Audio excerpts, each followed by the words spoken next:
and then she can Anambra si no have security. Mapadi Igbo bete na Anambra si no security. Soludo, Makwi Igbo bete na Anambra. Obaka Boko Haram si bito. Na Kongo dani na nani. Ade kuya since wadi Igbo makia. Makwi Igbo bete na Anambra. Igbo ndi mana ikemente ekene kwa amon. Igbo lo anya Anambra chom keep your attention at this video. Igbo lo anya Anambra bo ogbo ne Igbo lo anya Anambra bo onye Igbo na amasi. Because pay attention at this video very, very well. Because 2 days ago, actually, quite a few days ago, or 2 days ago, depending which you have for this video. But as of time of making this video, it's 1 day, it's a day ago. Abane galaga, bose galaga, depending on no siasia, eshinya garaga, depending on the bonusia. Kasi na some security and some unknown government, amagondo ya ujebeje, attack a convoy that has to do with government official. Because now if you to her mind in another place, I don't know what went wrong.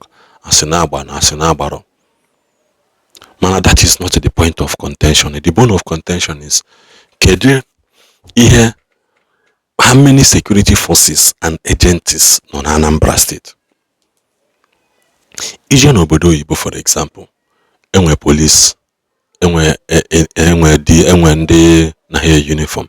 Enwe FBI, enwere ndị na-apụta mgbe okwu na-esi ike, enwere polisi na-apụ na street na eji egbe sosi ha na-eji wo nke a na-ashọkụ, enwere ndị na-apụta sọsọ ebe ha na-ebu egbe ha na-adị well kitted ịma na okwu esibeghị ike. Mana nke every forces nọ na Igbo ebu egbe, ọ bụrụ gịnị ọ na ndị ba adịrọ civilized, ọ na the government adịrọ civilized. Mala ama that egbe is power. Egbe onye ibili egbe dịka onye ibili ego obodo nya jide. He can do anything with that money na ama mgbu egbu. Ha yeso na-ewetu ya na ọchịchị mana nke eli gị eli. Ọ bụrụ ihe na-ekwu na Anambra State is going deeper into a very strange movement of unknown forces that you cannot, certain kedebe hasi. Then na-anya na your screen. Na-anya na your screen. A na-ekwu nke Soludo kwuru, ọ na-ekwu ọzọ mgbe e wepụtara agụ ji agụ na-eche mba ha nsị ịkpọkwana ndị mkpụrụ mmiri kponye be ha bụ ihe egbe. They will do undo. Agụ na-eche mba egbuwe na people more than they have saved people. Ha egbugo ndị mmadụ, civilians on arm and civilians ha gbugoro egbu ka ndị ha save. Ọ bụrụ maka gịnị? Power drunk. Now again, Soludo, we must end the protest against the federal government in Igbo.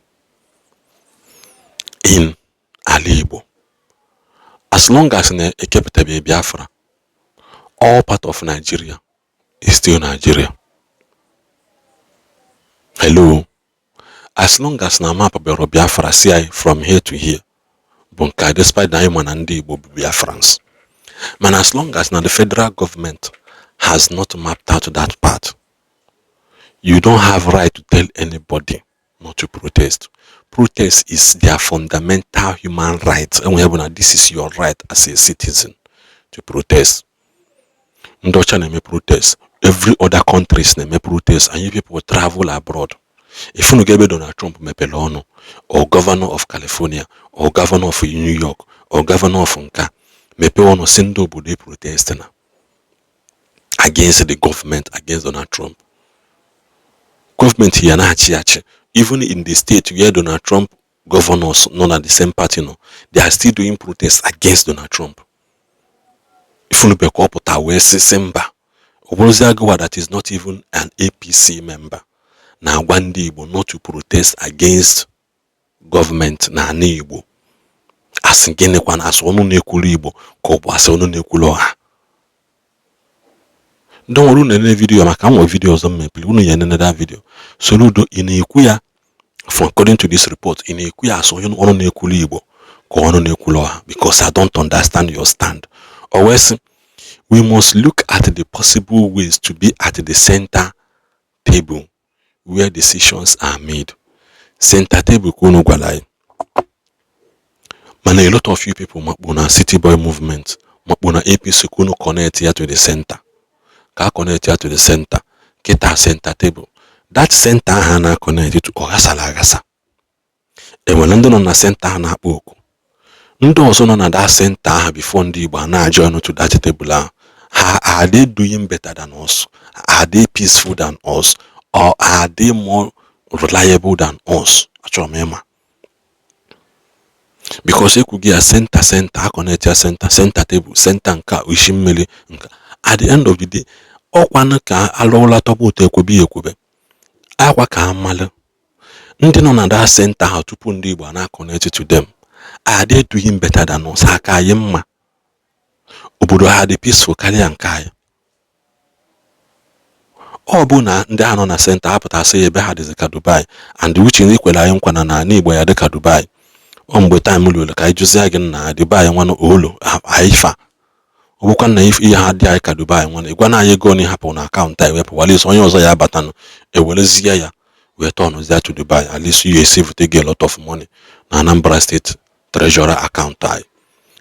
But if you cannot do it like Dubai, you lay the foundation.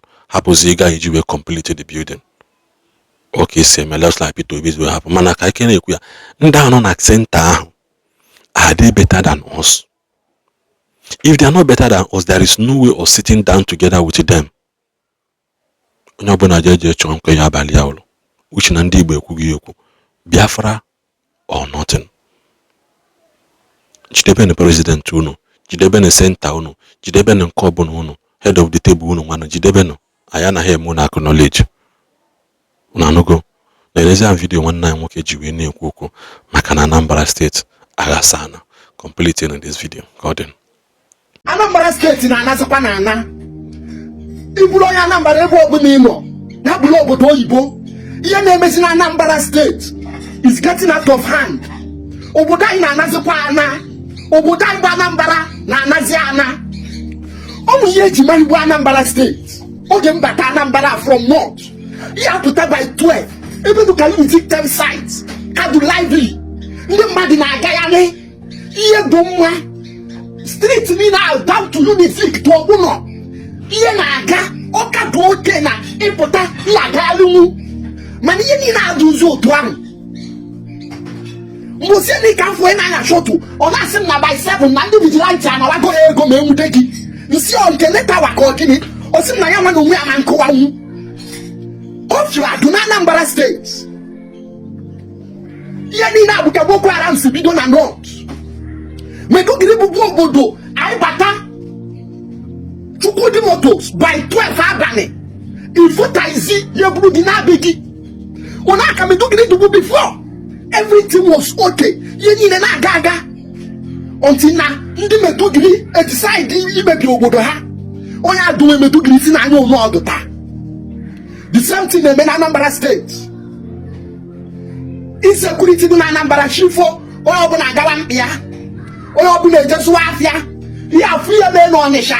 Inu na ndi security wabu mmade. Echi niile ndi mmadụ awaru. Ndi mmadụ apado dewe shop. Maka na ometutele gị, ometutele ikwu gị, ometutele ibe gị, a na-ekwuzi mmadụ steeti na Anambra State. The security men abọta na Anambra na-ekwuzi ndị mmadụ steeti. Ana onwere ya na-ekwu maka ya.